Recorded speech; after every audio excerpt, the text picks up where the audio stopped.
Good morning. সকাল সকাল morning walk করে এসেই এই যে চা আর বিস্কুট নিয়ে এখন দুজনে মিলে বসে পড়ব।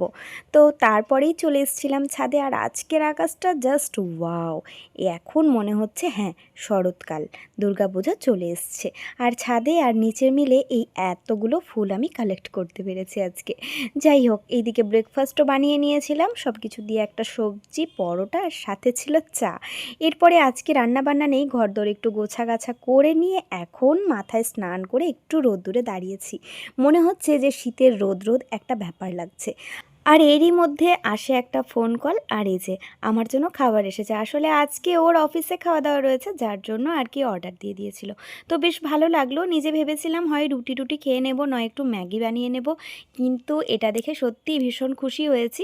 আমি বাইরের খাবার খুব একটা বেশি পছন্দ করি এমন নয়, তবে এমন সারপ্রাইজ পেলে তো বেশ ভালো লাগে। আসলে এই ছোটো ছোটো কেয়ারগুলোই না আমাদেরকে ভীষণ আনন্দ এনে দেয়। ভিডিওটা ভালো লাগলে একটা লাইক করে